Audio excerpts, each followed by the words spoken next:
The series that we're going to do this summer probably could be titled a lot of things. It really has to do with being a hero in a way, in a certain kind of way. Now, not a hero in the sense of just setting out to do something. Most heroes, whenever they are recognized as a hero, they just simply are saying, well, I think I did what anybody else would have done in that situation. They don't feel like a hero. And the reason they don't is because they are just an average person. They didn't wake up that morning, put a cape on, and go into the day going, you know what, I'm gonna be a hero today. They didn't do that. They just went into the day with the right perspective, the right attitude, and as the opportunity presented itself, they acted in a noble way, which caused other people to say, there's something different about this person. They stood out in the crowd. And so the series title is Ordinary People Who Do Extraordinary Things. There really are not any extraordinary people. Now, you may have thought you were, so I hate to really bust your bubble this morning if you came in going, well, I'm a very extraordinary person, I'm kind of better than everybody else. I'm smarter than everybody else. I'm cooler than everybody else. I think we have people in our world, and I think everybody's trying to notch it up to stand out in the crowd, to be outstanding. But I want to tell you, I believe most extraordinary people are just ordinary people who do something extraordinary. And being extraordinary sometimes isn't that far away from ordinary. If you think about it, let me ask you this. If you had water on your stove that was at 210 degrees, would that water be hot? Oh, yeah. Would you want to put your finger in it? No. But just 2 more degrees, and it does what? Boils. Little difference. And if you notice, most of the time that people give you directions on a box or something like that you need to, get water prepared for it, when you're doing your ramen noodles or whatever, your gourmet food. When you're doing that, they don't generally say, just get the water good and hot. They say, let it reach a boil. That's a mark. And so it's interesting to me, I think, how many people live their lives really doing quite well. And just a little more effort, a little more opportunity, a little more willingness, a little more initiative, and they could live extraordinary lives. And so we're going to talk about some people who did that from the Bible over these weeks. And today we're going to talk about a lady by the name of Abigail. And I always like that name anyway. If you have a name Abigail, I think it's a great name, a beautiful name. And this lady represents it well. And so she was an ordinary woman who did something a little extraordinary, which made her efforts heroic. And so I highly doubt she woke up on any given morning here and said, hey, I'm going to be a hero for my family. I'm going to be a hero. She just did what she did. And so we're going to talk about what are some of the things that stand out, make a person separate like that, stand out in that way. Most of us have our own hero stories. If you have done something heroic, probably, you try to be humble here and go, oh, it really wasn't that great, But if we could take time to go around, everybody could probably come with a story. I'm going to tell you one of my hero stories, okay? And you can imagine if I'm willing to tell it in public, you would think initially it'd make me look good. This doesn't necessarily make me look good, but it was where I was called into action in a way that I had no way of preparing for in advance. And so I'm the third child out of a family of 5. And so I'm the middle child, which my understanding is the middle children are the best children. They're the nicest, they're the kindest, they're the most loving. I don't know. It just seems like it worked that way in our family. No one else is here to argue with me, so we'll put it that way, okay? So I'm the middle child, that child everybody wants. That's the kid I was, growing up. But it so happened my 2 older brothers had gotten married. They'd moved out of the house. And remember, my mom's a widow, and so now I'm the oldest one at home, and I have a younger brother and a younger sister. And so Guys, I don't know, like before you got married or something like that, if you were, if you shared a house or had roommates, stuff like that, a bunch of guys, you didn't really worry about someone breaking in the house because it was like, hey, if they rob that guy and kill him, then I survived. They come in here. You just have to stick up for yourself. That's all. You weren't worried about the other guys in the other rooms or whatever. So, but when you get married or when you take on that kind of, all of a sudden, your wife thinks that you have to be this great hero, and have a cape on at night. And if there's any noise, you got to go check it out. And my father-in-law, who's a longtime pastor and obviously retired for several years now, but he used to say that whenever a mouse had come through the house or something, he'd get on a chair and say, "Leela, get that mouse." He's a man of the house. He need to tell her what to do. And so but we always see ourselves as we got to be the one who kind of rescues or saves. Well, I guess my mom thought, since I was the oldest boy, if something happened during the night, something was going on, that I'd be the one she'd come and get. So sure enough, she came. I could hear her whispering, going, Rod, someone. This is like 2:00 in the morning. Somebody's banging on our front door. Someone's banging on the front door. And I wanted to pull the covers over my head and go, well, what you want me to do about it, But probably about 16 or somewhere in there, or 15.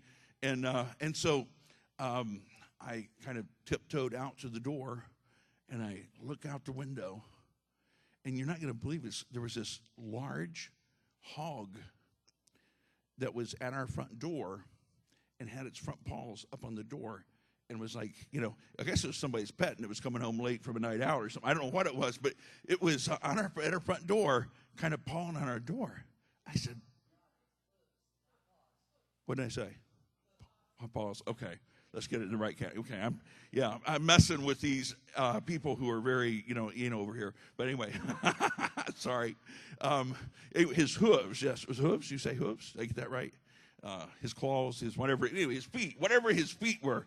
He was banging on that door with those feet, and actually making, but later we saw he made some marks on the door. But so I said, Mom, it's a pig. She goes, get it out of here, So I'm thinking, what am I going to do? I'm not going to. So I went in the kitchen and I found this 8-pack of Pepsi bottles, 16-ounce Pepsi bottles, and so I picked it up. I thought, well, I'll just throw one of these bottles at or something. Now, listen, I opened that door, and I'm yelling at the pig, and it kind of backs off. And I took a Pepsi bottle, and I slung it at it, and it went, or did whatever it did, kind of, I got it, and it started down the road. So I started chasing it out the drive and down the road, and every little bit I just throw another Pepsi bottle and kind of give it another whack if I could. So I missed some of them, got some.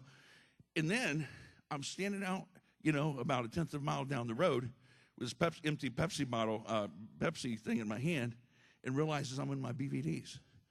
And I'm turning around, and I'm running back to the house as fast as I can, get in. And so, honestly, I know I made my mom feel better getting rid of that pig, but I didn't feel like very much of a hero, to be honest with you, and still don't today from that story. But it was a comical story, at least. But sometimes we get called into things we're not really ready for. And what are we going to do? How are we going to handle it? And I'm not suggesting that's an example of how to be a hero, but it's an example of how sometimes we get called into things we're not prepared for. And what are we going to do? So ordinary people who do ordinary, extraordinary things, I'm going to share 6 things that they're prepared to do, okay? And first of all, they embrace life as it is. Ordinary people who do extraordinary things embrace life as it is. The Serenity Prayer says this,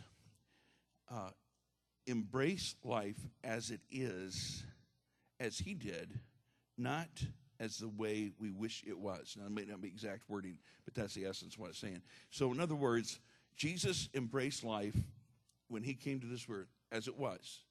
Not as what he could have made it, what it could have been, but as it was. This is a time period he came to.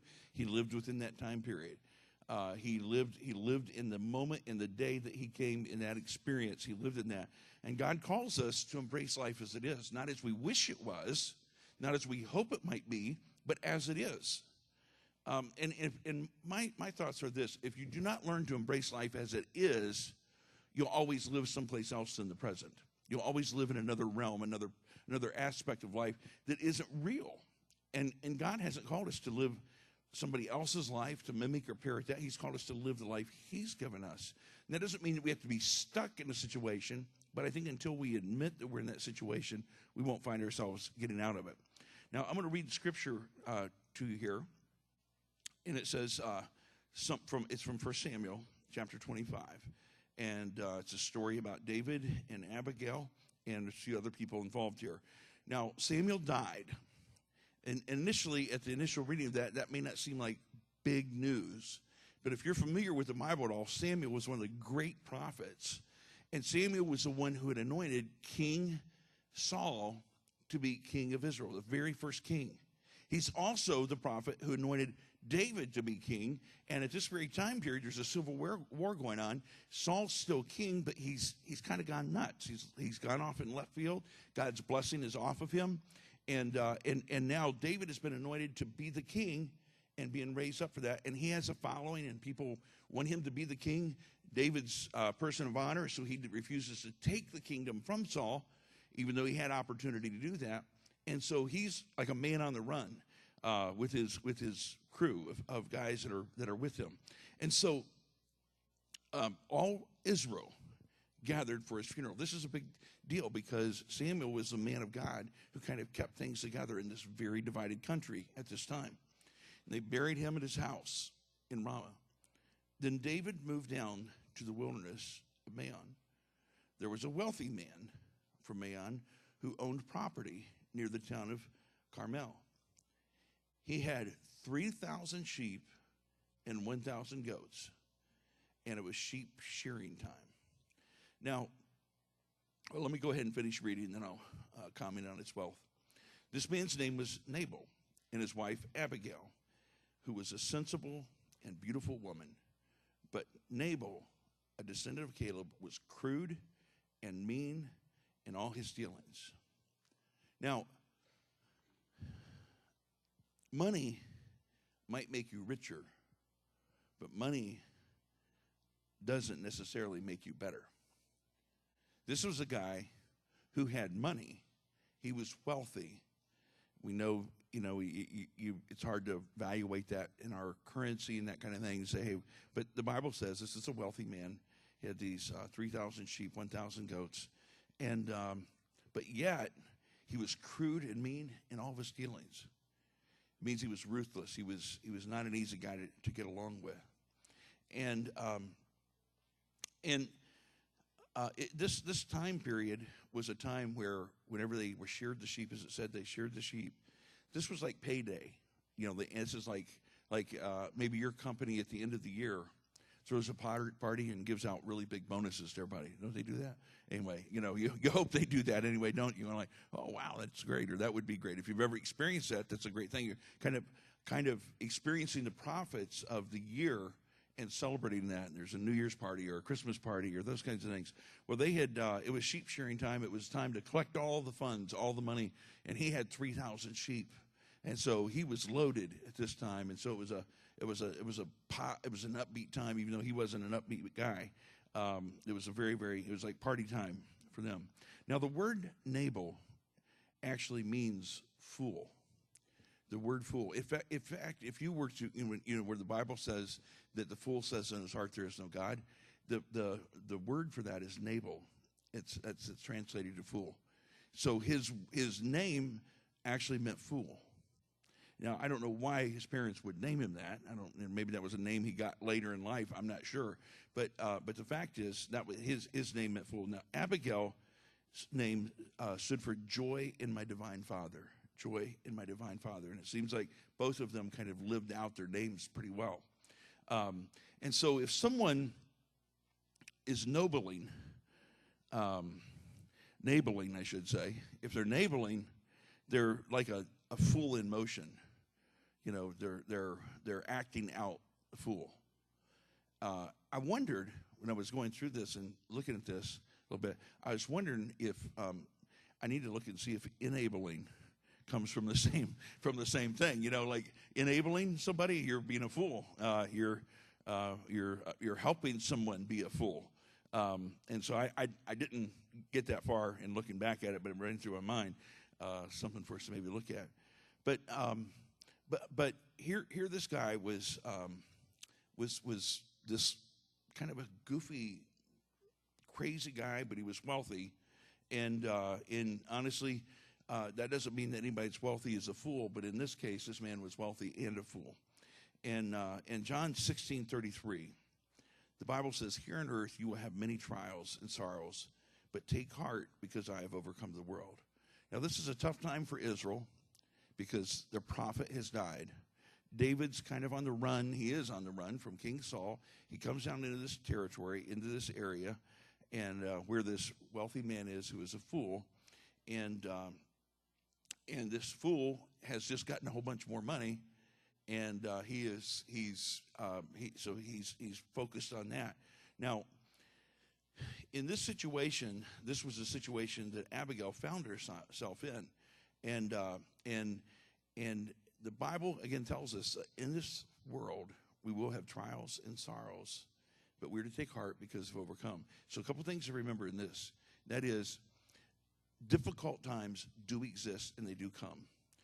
This is a promise Jesus spoke to people. It's not a promise people go around quoting. It's not one of those promises people go, "Oh, I want to tell you about this promise I read this morning." This promise, Jesus said, here on earth you're going to have many trials and troubles. It's not a promise that we quote, but it's truth. Truth is we do have trials and sorrows and difficulties. But we have the promise that Jesus has overcome. These are temporary. Now, I think that our circumstances are things that we sometimes despise. And we look at these circumstances and we look at the difficulty of them and we say, if I didn't have this circumstance, if I didn't have this situation, then life would be better. But I want you to notice the bold print there in your outline. It says, God will not change my circumstances until I let God use my circumstances to change me. God will not change my circumstances until I let God use my circumstances to change me. You know, we think in terms of our children. We go, I want to give them a better life than I had. I would suggest that maybe we don't give them a better life than you've lived, but challenge them to live a better life than you've lived. Challenge them to take things forward, to step forward, and to actually do more with their life than maybe you've been able to do with that. God does not spoil his children. It says, for the Lord disciplines those he loves, and he punishes each one he accepts as his child.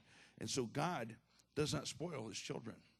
And there are times that we spoil them because of laziness. There's been times where I've thought, I need to make them pick that up right now. But that would require effort of me, right, to make them do it. So sometimes it's out of laziness, out of kind of being relaxed or whatever. We don't insist that they do it. But truthfully, what we know is it would be better for them if we did do that than to let them get by with being sloppy or letting something go or procrastinating or putting off. And so God is perfect, and so he doesn't do that. Sometimes people want to get a bad attitude toward God and say, why did God allow this, or why is he doing this, or why is this going on, and why am I in this circumstance? And one of the things we need to understand is God rescues people, and he is a rescuing God. He rescues us, but the main mission he came to rescue us from is from our sins. But he wants to develop us into the person that reveals his purposes on earth. And if we're just spoiled brats, we'll never do that. We won't be able to do that. And so, God is willing to risk your life to save your soul. God is willing to risk your life to save your soul. So many times we're not willing to do that with somebody. We try to protect and cushion and everything else, and I'm guilty of that too. And instead of he's willing to take the gloves off, so to speak, to let us feel the consequences of our actions and our behavior. We need to quit asking God to change our life, because it's probably the heroic actions that he wants you to take that ultimately will change your life. Now, God does not want us to be stuck. We should not want to be stuck. We should never say, well, I'm comfortable where I am. I'm just going to stay here. for the rest of my life. This is not embracing life as it is from the standpoint of getting this kind of a comfort zone that says, I'm not going to try anything different. I'm not going to change. I'm not going to do anything. It's simply saying, this is my starting point. Until we admit we are where we are, it doesn't matter if it's, saying, hey, my family is a bit of a mess right now. My marriage is in trouble. Until we embrace the reality of that, we won't do anything about it. We won't take any positive steps to fix it until we realize that we are dealing with a difficulty. We'll always imagine it's going to go away on its own. It'll get better. We're going to hope and believe for something to change on its own without any effort from us. The only way that we will typically change is when we admit this is where we are. I saw a picture. I don't remember where it was, probably on social media someplace out there, but a picture of two men in a hole. They couldn't reach up out of the hole. They couldn't climb up out of the hole. They couldn't do anything. They were just in this hole. One guy was sitting there in the hole like he had pretty much resigned. I'm just going to be here. It looked like they'd been there a while. Nobody had come by. They weren't being rescued. No one was going to. The next guy over in the hole had started clawing out dirt and building steps to climb out of the hole. And as he was doing that, he was also putting dirt underneath him, behind him, so he was halfway up out. He had admitted, yes, this is where I am, but you know what? I'm not going to stay here. Now the other guy admitted he was there, but he wasn't going to do anything about it. So you can resign to where you are and say, I'm just going to stay here, or you can take some extra steps to do something to remove yourself from that situation. But he had to, first of all, before he was going to build the steps, admit, I don't think anybody's going to pull me out of here. I don't think anybody's going to come by and get me. And you know what? After about I don't know how many days, it's a picture someone drew, but it's like after a few days you're going, and I'm getting really hungry and I'm getting really weak. If I'm going to get out, I better start building some steps now. But he, first of all, had to admit the situation he was in and embrace it and say, this is where I am, and this is what I'm facing, and this is what I'm dealing with. And until we do that, we typically would do nothing about fixing it. Life is tough. People, we have I'll wait just a minute to introduce a newly married couple, but we have a newly married couple here, not this past Saturday, but Saturday before, we had a wedding. Weddings are awesome, but they also can kind of give a little bit of a false idea in one sense of saying, it seems, sorry, I'm not used to this microphone thing here, but it's like, it's sort of rosy-dozy, you know what I'm saying? It's like, and it should be. It should be really, dreamy-eyed. I'm gonna just love you forever till you do something I don't like, and then I want to wring your neck, If you don't raise your hand, but have you ever wanted to wring the neck of your spouse or something like I said, don't raise your hand, and so, the truth of the matter is, there's probably been a time you've even been on a date with your spouse and said, why did we ever do this? This is a big, and sometimes people might go, well, Rod, you should never say that. Look, the fact is, the truth is we're two imperfect people trying to make this work. And there's sometimes it works really well, and there's sometimes it's hard. Sometimes it's difficult. And so, until we can look at it and say, this is what it is. How many of you have had a baby before? Or, you guys, you can raise your hand too. You had a baby too. You didn't have it, but you helped to get it here. And so this baby, you look at this baby, and it's perfect. It's just, there's just something perfect about it. The little fingers are just so, everything's just like perfect about this baby. But you know what? And I think I've even heard this expression before. I'm so in love with this baby. Yeah, I've only not really seen it with my eyes for about, 2 hours. But I'm so in this love with this baby. I don't know how I could ever feel angry at it. See, the problem is beautiful little babies become 2-year-old toddlers. And there is a reason why 2-year-old toddlers are cute as buttons. Because if they weren't cute as buttons, they'd be used for dog food, you know. I mean, they listen, man, they can terrorize. You know, 2-year-old can do it. They can bring the house down. But the fact is that sometimes we're in that moment, we're thinking, could it get any worse than this? Yeah, yeah. I heard this noise over here. Yes, it can. Yes, it can get worse. It can get harder. And you guys know that. See, the fact is, sometimes what we want to do is we want to go, well, we're in these terrible twos. Do you know how many people that have a 13, 14, 15, 16-year-old that would gladly trade out for the terrible twos? Yeah. So I'm not trying to get an exchange going. I'm just giving examples here, okay? But so what happens is we have a tendency to always be thinking in terms of, you know, if life was different, if life was better, if life was easier, if life was this, if I had what they have, if I could do what they do, why does it seem like things are going so well for them? I just want to tell you, all of us, Jesus said it himself, it's a promise. On earth, there are going to be trials and sorrows. And so what you do is you embrace where you are. People who are extraordinary, you know, you see a mom that seems like on top of her game. It's not because she's super mom. It's simply because she doesn't quit. And she got up this morning and she tried again. And she tried again. And people who keep trying, people who keep going, it seems like they do extraordinary things.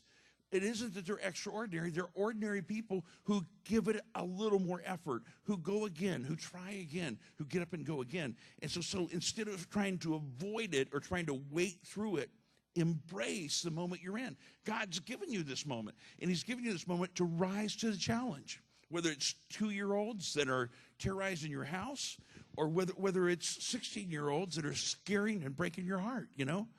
Whatever it is, God's put you in this place not to run and hide, not to give up, but to embrace it. And if you're in a difficult place in your marriage, he didn't put you there, but he hasn't allowed you to be there so that you go run and see if you can find something else bigger and better. What you do is you dig in and say, I'm going to give it some more, and I'm going to give it some more, and I'm going to try harder. Not trying harder in and of itself, but I'm saying I'm going to embrace where I am so I can get where I would like to be. I think we have to embrace that first. Now, I know I'm spending a lot of time on point number 1. The other points do go a lot faster, okay? And I'm thinking embracing this is really a big thing. I'm going to tell you one more story before I move on to the second one. My favorite comedian is Brian Regan. And I'm not saying you need to watch him or anything else. I'm just saying that if I ever just need some little entertainment, he's the person I would watch. So he was telling the story about, and I'm not trying to be him. I'm just telling you his story, okay? So you don't have to laugh. You don't have to think, where's the punchline? I'm just telling you what he said, and I can't do it the way he does it because I can't make the faces he makes and act like he acts. And so I'm not trying to. I'm just telling you the story. He was young teens. In his very first job, he worked at IHOP. And IHOP, he got hired as a dishwasher. So he's back there washing dishes away, whatever. And the next step up was to be a busboy. He could go bust the tables and, bring them back to the dishwasher, I guess, And so he felt like he'd been there long enough or whatever. He went to his boss and he said to the manager, he said, I'd like to take a step up. I'd like to be a busboy. And so his boss said, well, Brian, man, I've heard stuff you say back there in the dishwashing room, and I don't think I want you out here in the public. I don't think I trust your mouth. And it wasn't because he was cussing or anything like that. Just probably he already was a bit of a comedian, so he's saying all this off the wall stuff. And he said, I don't want you. He says, and Brian begged him. He said, well, look, I'll let you try it, but you have to promise you won't talk to anybody. You just bust tables and you ignore everybody. You bring them back here and that stuff. And so he's first day on the job. He's really excited. He gets his tray out there and he's loading up dishes, headed back to the kitchen, and a lady stopped him. And he was thinking, I know I'm supposed to ignore her, but she got my attention and said, hey, sir, just a minute. So he said, I thought I'd better stop for the reputation of the restaurant. So he stopped, and he said, yes, ma'am. And she said, I found a hair in my salad. And he said the first thing that came to his mind, he said, well, there are no prizes.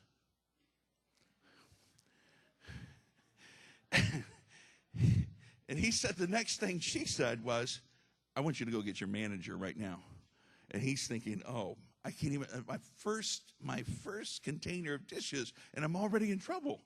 So he goes and gets a manager, and he brings the manager out, and the manager says, yes, ma'am. And she said, she told him, she said, listen, this guy was coming, taking the dishes back to the back, and I stopped him, and I told him that I have found a hair in my salad.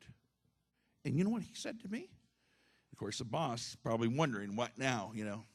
And he said, there are no prizes. And so Brian's thinking, oh, man, I am losing this job. It's all over. I'm done. He said the manager looked at her and looked at him and looked back at her and said, he's right. There are no prizes. He said the best boss ever. But he was saying he was raised in a home where there are 8 boys. You know, you think you had it with 5, Christina. He had 8 boys in his family. And he's going, man, a hair in the salad, that was just like extra nutrition or something. You know, how's that going to slow you down? And so perspective. But see, some people get so rattled. I'm not saying I would like a hair in my salad either, okay? I'm not real wild on that. And that kind of thing. But at the same time, do you know some people will let that run their day? You know, that's a pretty small thing on the scale of things. And so learn to embrace life as it is. If you want to be extraordinary, you have to embrace life. This is number 2. Ordinary people who do extraordinary things will always listen to the truth. Will always listen to the truth. Look at the scripture. Meanwhile, one of Nabal's servants went to Abigail and told her, David sent messengers from the wilderness to greet our master, but he screamed insults at them. He screamed insults at them. These men have been very good to us, the servant is saying, and we never suffered any harm from them. Nothing was stolen from us the whole time they were with us. In fact, day and night, they were like a wall of protection to us and the sheep.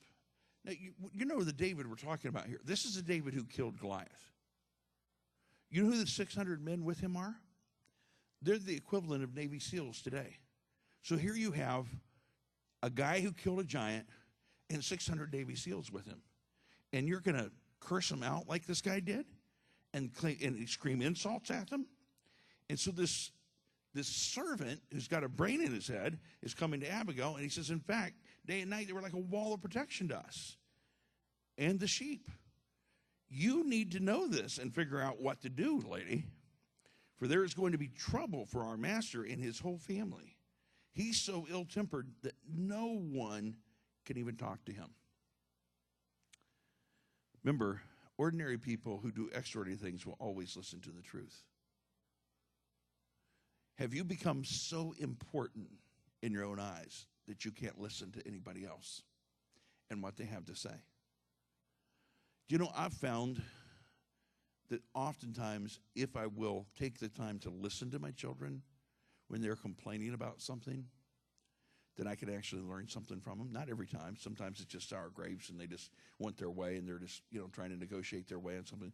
But there have been times I've listened carefully and I've realized how I'm coming across. Or I've realized how I'm being perceived. And so we can learn from anyone if we'll listen. In fact, I don't know if you noticed this or not when you were getting ready this morning. Oh, I can see some of you didn't look in the mirror. But anyway, no, I'm just kidding. But when you looked in the mirror this morning, did you notice that you only have one mouth, but you have two what? Ears. 2 ears. That ought to tell us something right off the bat.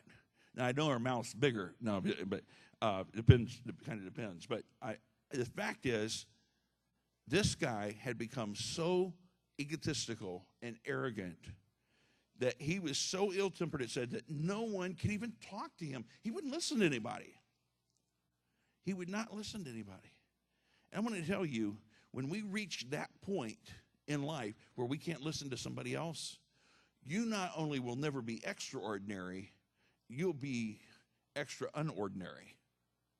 Because people you may get away with, if this guy's wealthy, he could get away with things because he was wealthy.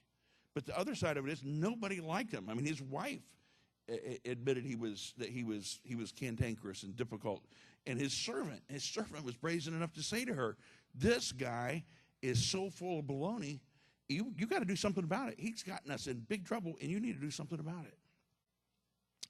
You know, God cares more about your character than he does your comfort, than he does your career, than he does anything else. And Nabal, and if you look at Proverbs 12:15, it says, fools think their own way is right, but the wise listens to others. Nabal's think their own way is right. Fools think their own way is right, but the wise listen to others. Your way may be right, but if you listen to others, you know what will happen? You'll get that way confirmed. And even if there's some critics you might learn something about that would help you.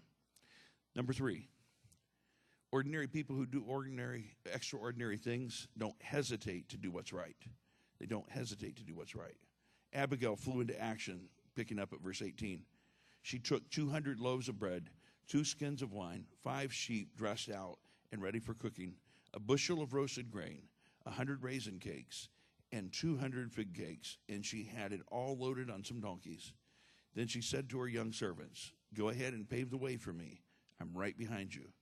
But she said nothing to her husband, Nabal. Why didn't she say anything to her husband? You can't talk to a fool. You cannot talk to a fool. And if you argue with a fool on Facebook, what does that make you look like? Another fool, huh?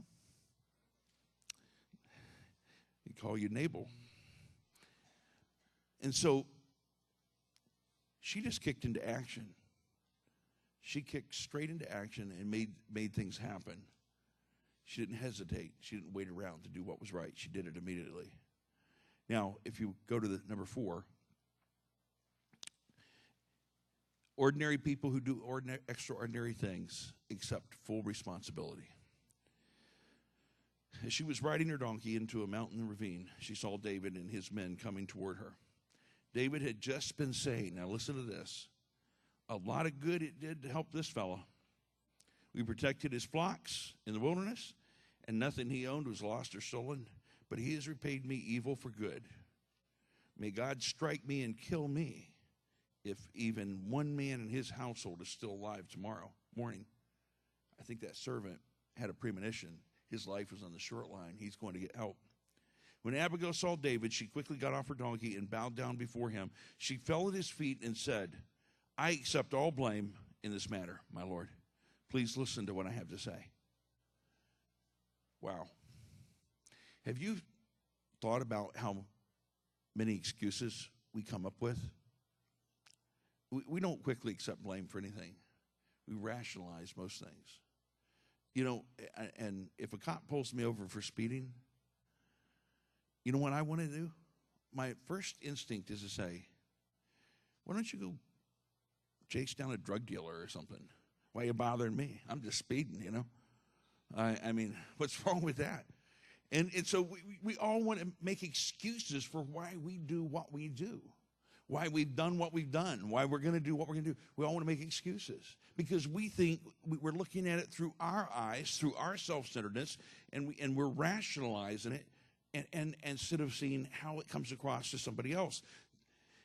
Abigail didn't come in and say, now let me explain some things about my husband to you.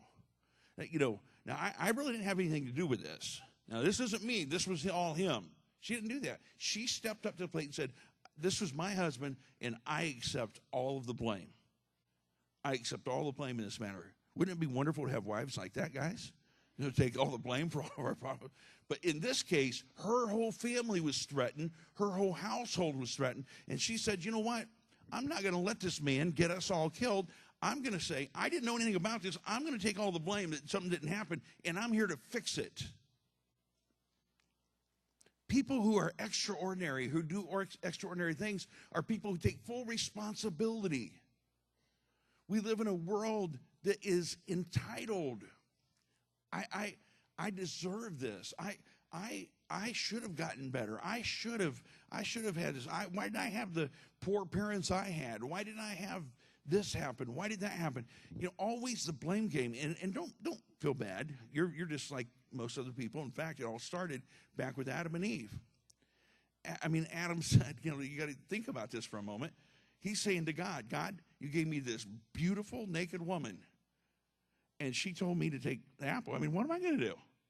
So he's blaming God and blaming the woman. Like, hey, what did you do, God? I mean, you're the one that started blaming him. You set me up for this. And then Eve talks about the talking snake, and the snake said this or did this or whatever. The blame game's been going on forever, ever since sin happened in the world. Blame game's going on. It's not my fault. Not my fault.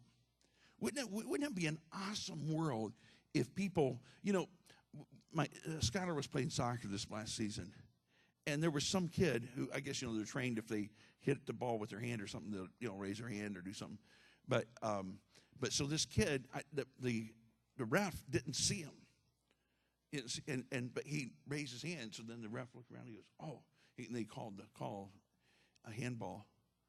And I heard some parents around going, "Oh, he should have kept his hand down. He shouldn't have. He didn't see him." Like, I'm going, kudos. I don't care if they win or lose on that. The kid did the right thing.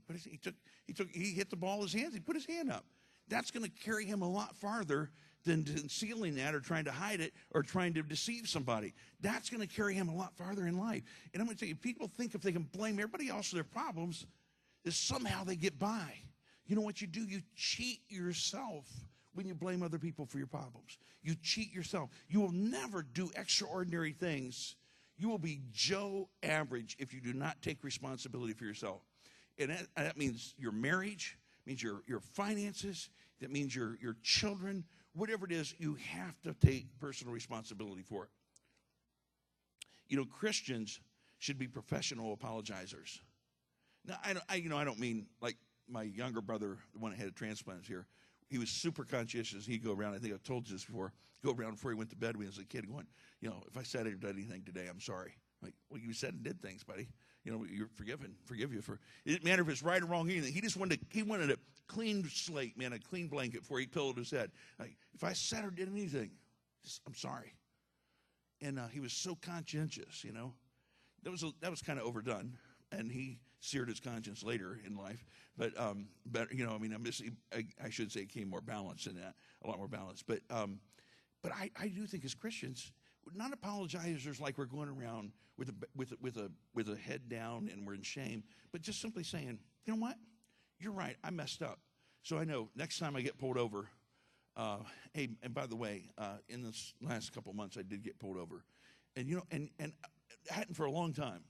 And I've got a pretty good record going and not getting a speeding ticket. And so I'm thinking, and it was really accidental. The whole family was with me. I mean, I was using cruise control, so I was just only so much over the speed limit. You know what I'm saying? It's just like trying to stay within the limits. And I come out of this wonderful, wonderful little town in Georgia called Millen, Georgia. And I was driving my wife's car, and that car it goes a lot faster than it feels like you're going. And I just started accelerating coming out of town, and I accelerated too much. I was really, I promise I wasn't meaning to. So the guy pulls me over, and very unusual for Rod, I greeted him very kindly, very nicely, and I explained to him what happened. And you know what? He didn't give me a ticket. He said, well, buddy, just keep it down, keep on going. I couldn't believe I was in Millen, Georgia, and did not get a ticket and was speeding. So I was like, this is a miracle. So But the fact is, in that moment, yes, I did admit my responsibility. It doesn't mean you'll get out of a ticket always. There's been other times I've admitted. I always would admit it. I'd always tell the truth. I was speeding. I just thought it was crazy they were giving me a ticket for speeding. But anyway, so, it's not a matter of, but we need to take responsibility. Wouldn't that be a wonderful world whenever we were the people, because we're God's people, who admitted when we were wrong.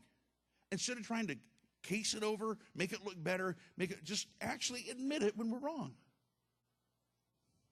I can tell it's going over like a lead balloon, so we'll move on. Okay. What do you mean I'm going to admit when I'm wrong? I'm not admitting anything when I'm wrong. So anyway, we need to have an altar call today for sure. The fifth one is ordinary people who do extraordinary things can be completely real with each other. And the reason they can be real with each other is because they're really not hiding anything. One of the things that I do love about recovery people, not everybody, but most people that I've known, had the privilege of knowing who really recovered, man, they'll tell you stuff you don't want to hear. I'm like, okay, that's enough. I don't need to hear any more of that. I've had my hair get curly sometimes, listen to this, like, okay. I know you're a confessional and all that stuff, but, didn't you already confess to Jesus or something else? They just put it out there in most cases. But there's something so freeing about that. And the Bible says it's true. The truth will set you free. It will set you free. And so I have a great appreciation, for that, and think it's God's intention for us to be completely real with each other. And when someone can be that, there's something that makes them extraordinary. Even though it should be ordinary, it makes them ordinary. All of a sudden, it stands out in the crowd like, this person has the freedom to talk about how they mess things up and how God has helped them bring things back together, or is helping them to bring things back together. Like, what an amazing thing. So here, let's look at the scripture. I know Nabal, this is Abigail speaking, I know Nabal is a wicked and ill-tempered man. Please don't pay any attention to him. It's his wife. He's a fool, just as his name suggests. But I never even saw the young men you sent. Now, my Lord, as surely as the Lord lives and you yourself live, since the Lord has kept you from murdering and taking vengeance into your own hands, let all your enemies and those who try to harm you be as cursed as Nabal is. She realized her husband was cursed by God for doing what he had done. She realized that he had put himself in a place of disfavor with God for doing what, and she was simply saying, David, because he did something wrong, please don't go do something wrong yourself. Don't copy a fool. It's kind of bad that she's having to say that about her own husband, but in those days she probably didn't pick him out as a husband. He was wealthy. She was beautiful, so he probably got her as a wife by buying his way into that one through her family. So I don't think she was sold that this guy was something he wasn't. She knew who he was. She knew what he wasn't, and she was willing to admit it. I believe you cannot heal until you get real. You cannot heal until you get real. Jesus can't or won't save you until you're honest. We have to become honest with our own sins, our own wrongs, and admit that, or we can't be saved, because that's what is required. That transaction is required. Ephesians chapter 4, verse 25 for the Message says, no more lies, no more pretense. Tell your neighbor the truth. In Christ's body, we're all connected to each other. After all, when you lie to others, get this one, you end up lying to yourself. When you lie to other people, you end up lying to yourself. Not a good place to be. Do you know that people lie more to doctors than anyone else? That's the stat out there. More people lie to doctors. Doctors are nosy people. They really are. They want to know stuff about you. I can't tell you the many times they've looked at me and said, do you smoke? And, of course, I get real pious about this. I'm like, I've never even smoked a cigarette my whole life. Doesn't impress them. They've heard too many lies. Here I'm trying to, get in the good side. I've never smoked a cigarette my whole life. Do you drink alcohol? To my knowledge, I've never tasted a drop of alcohol my whole life. Man, I'm like feeling really good about myself. And then they say, do you exercise? Every day, doctor. Every day. And then they don't believe anything you say. And he's looking at me like, I've never seen anybody exercise every day and look like you look. You're joking. No, I haven't lied about that, but I've paused really long. Like, and then I want to say, do you think I exercise every day? Really? Why are you asking me this just to humiliate me? So the truth of the matter is we lie to ourselves about those kinds of things every day too. Oh, here I am, big as a barn, and I'm like, man, I hardly ate anything today. Like, did you really count what you ate? Did you count like the kind of calories that were in what you? You're not big without eating too much or something, And so when I say that, I'm talking about myself here, guys. Okay, so yeah, you probably, if you're bigger, it's because you didn't eat enough. See if I can dig my way out of this one, So, do you know who Jesus was the toughest on? People he called hypocrite. Jesus never cussed, but I'll tell you the closest he came to it is that he called somebody a hypocrite. When he called him a hypocrite, he was saying that you're a mask wearer. You're pretending to be something you're really not. You're an actor. We call it actor today. That's the best description for us today. You're acting like something you're not. You're pretending. Now, that was the closest he got to kind of cussing somebody out, was calling him hypocrite. A person who is extraordinary can be completely real with other people. What a gift that is. The last one is this. Ordinary people who do extraordinary things follow their faith over their feelings. David replied to Abigail, praise the Lord, the God of Israel, who has sent you to meet me today. Thank God for your good sense. Thank God for your wisdom, for your insight. Bless you for keeping me from murder and from carrying out vengeance with my own hands. For I swear by the Lord, the God of Israel, who has kept me from hurting you, that if you had not hurried out to meet me, not one of Nabal's men's too, but would still be alive tomorrow morning. Then David accepted her present and told her, return home in peace. I have heard what you said. We will not kill your husband. We live in a world that says, with such emotion, they say things like, follow your heart. What's your heart telling you to do? Believe it. Follow it. If you build your life on emotions, it will be very unstable. Because guess what happens to emotions? They keep moving. You'll be moving all the time. You won't build on the rock. You'll be moving because your feelings are up and down. They change sometimes within the day. And if you follow your feelings, you'll all have an endless life of chasing things that are mirages that will leave you empty.